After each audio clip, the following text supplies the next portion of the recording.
내 아들아, 내가 만일 이웃을 위하여 담보하며 타인을 위하여 보증하였으면 내 입의 말로 내가 얽혔으며 내 입의 말로 인하여 잡히게 되었느니라. 내 아들아, 내가 내 이웃의 손에 빠졌은즉 이같이 하라. 너는 곧 가서 겸손히 내 이웃에게 간구하여 스스로 구원하되 내 눈을 잠들게 하지 말며 눈꺼풀을 감기게 하지 말고 누루가 사냥꾼의 손에서 벗어나는 것 같이 새가 그물 치는 자의 손에서 벗어나는 것 같이 스스로 구원하라. 게으른 자여, 개미에게 가서 그가 하는 것을 보고 지혜를 얻으라. 개미는 두령도 없고 감독자도 없고 통치자도 없으되 먹을 것을 여름 동안에 예비하며 추수 때에 양식을 모으느니라. 게으른 자여, 내가 어느 때까지 누워 있겠느냐? 내가 어느 때에 잠이 깨어 일어나겠느냐? 좀 더 자자, 좀 더 졸자, 손을 모으고 좀 더 누워 있자 하면 내 빈궁이 강도같이 오며 내 궁핍이 군사같이 이르리라. 잠언을 가리켜 우리는 흔히 지혜의 책 또는 지혜서라고 부릅니다. 그 이유는 잠언에서 드러나는 가장 큰 관심사가 바로 지혜이며 진리이기 때문인데요. 잠언이 말하는 지혜는 세상을 살아가는 처세술이 아니라 선과 악을 분별하는 지혜입니다. 진리와 거짓을 깨닫는 지혜, 곧 하나님의 뜻을 깨닫고 우리가 인생을 올바르게 걸어갈 수 있도록 하나님의 말씀대로 사는 길이 바로 지혜라고 말하고 있는데요.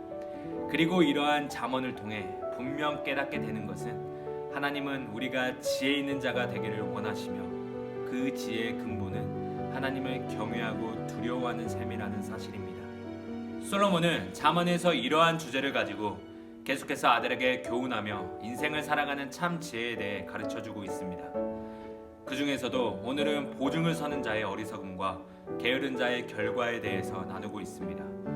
이것을 통해 우리는 잠언의 지혜가 결코 추상적인 개념이 아니라 삶의 원리를 전하는 실제적인 가르침이라는 사실을 보게 되는데요. 오늘 본문 6장에서는 여러 가지 주제들이 연결되어 있으며 그 속에서 지혜를 얻은 자는 실제적으로 어떤 삶을 살아가야 하는지에 대한 가르침도 주고 있습니다. 첫 번째로 오늘 본문을 통해 우리가 발견하게 되는 것은 먼저 지혜로운 자는 개인과 가정을 지키는 책임 있는 삶을 살아야 한다는 사실입니다. 이를 위해 1절에서부터 5절에서는 책임질 수 없는 보증과 담보의 위험성에 대해 이야기하고 있는데요. 그리스도인은 자신의 삶에 있어서 또한 구체적인 삶에서도 하나님의 지혜를 구하며 살아야 하는 것을 이야기하고 있습니다. 오늘 말씀에서는 이웃을 위해, 타인을 위해 담보하거나 보증을 서는 일이 때로는 자신을 망치는 결과를 초래한다고 말씀하고 있는데요. 여기서 담보를 선다는 말은 어떤 사람을 위하여 빛을 책임져 주겠다는 보증을 서는 것을 의미합니다. 이러한 보증 앞에서 오늘 잠언은 극도의 주의를 기울일 것을 경고하고 있습니다. 그 이유는 물질 앞에서 재물을 사용하는 일에 있어서 올바른 판단력을 가지고 책임감 있는 선택을 하지 않았기 때문입니다.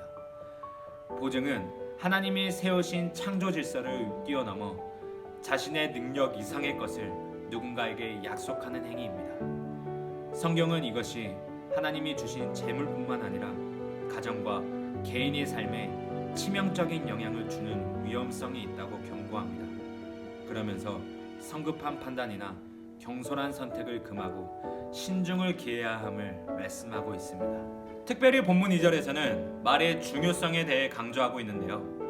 실제로 구약시대의 보증은 글과 기록으로 이루어지는 것이 아니라 말로 이루어졌습니다. 보증의 내용을 말하고 손바닥을 서로 치면 그것이 도장을 찍는 것과 같은 효력을 지녔다고 하는데요. 여기서 얽히다는 옥무로 새를 잡다, 올가미에 얽매이다라는 뜻으로 짐승이 한번 올가미에 걸려들면 결코 쉽게 빠져나올 수 없는 것처럼, 비록 빠져나온다 하더라도 큰 상처를 입게 되는 것처럼 누군가를 위해 무분별하게 보증을 서게 된다면 위태한 상황에 빠질 것이라는 경고의 말씀이기도 합니다. 이와 같이 물질의 문제, 우리가 재물을 사용하는 일에 신중을 가하지 않고 무분별하게 경솔하게 대하게 된다면 심각한 인생의 위험에 빠질 수 있음을 경고하고 있습니다. 때문에 이러한 물질 문제에 있어서 항상 하나님의 지혜와 분별력을 통해 올바른 판단에 임할 것을 잠언은 말하고 있습니다. 계속해서 오늘 말씀을 통해 경계할 것에 대한 또 한 가지를 알려주고 있는데, 그것은 게으름과 나태함이 가져오는 심각한 결과입니다. 오늘 잠언의 말씀은 스스로 자초하는 인생의 위기를 이야기하고 있습니다. 1절에서부터 5절에서는 이웃을 위해 보증을 서고 담보하는 일로 인한 위기를 말하였다면, 이어지는 6절에서부터 11절에서는 사람이 게으르고 나태한 것도 보증의 문제만큼 심각한 위기가 된다는 것을 말씀하고 있습니다. 그러면서 개미의 특성과 습관을 관찰하면서 지혜에 대한 교훈을 가르치고 있는데요. 미물에 불과한 개미조차도 지도자가 없이 일한다는 것과 외적인 권위와 명령 체계가 없어도 여름 동안에 스스로 먹을 것을 예비하여 추수 때 양식을 모은다는 것을 통해 훌륭한 교사가 있고 지도자의 훈계와 가르침이 있음에도 불구하고 게으름을 떨쳐버리지 못하는 사람들의 어리석음을 말해주고 있습니다. 이것은 단순히 육체적인 나태함만을 이야기하는 것이 아닙니다. 육신의 일에 시선을 빼앗긴 채 영적인 나태함에 빠져 미래를 준비하지 못하고 자신의 욕심에 끌려다니며 사는 사람들에게 심각한 도전을 주는 말씀이기도 합니다. 일할 수 없는 겨울이 오기 전에 미리 예비하고 땀 흘리는 개미의 성실함과 준비성을 배우는 교훈의 의미이기도 합니다.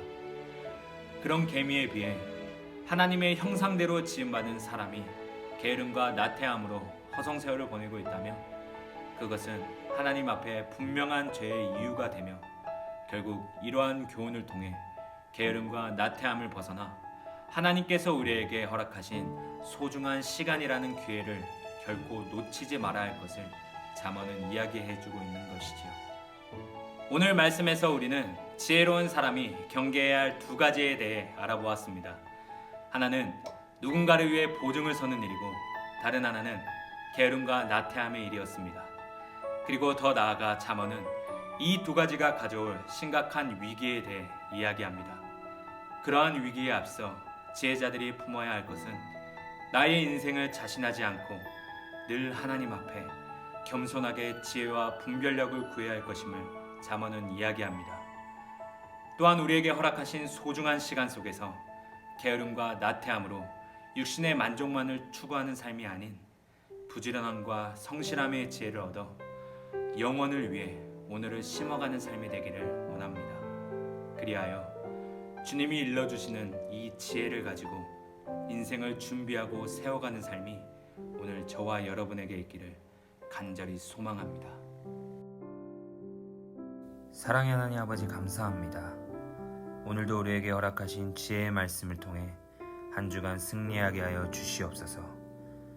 언제나 하나님을 경외함으로부터 나오는 지혜를 늘 기도로 간구하는 우리가 되게 하여 주시고, 그 지혜를 통하여 분별력 있는 삶을 살게 하여 주시옵소서. 나를 인정하기보다는 하나님의 도우심을 먼저 구하는 삶이 되게 하여 주시고, 게으른 인생이 아닌 말씀 안에서 성실하게 나의 삶을 세워갈 수 있도록 도와주시옵소서. 감사합니다. 예수님의 이름으로 기도드리옵나이다. 아멘.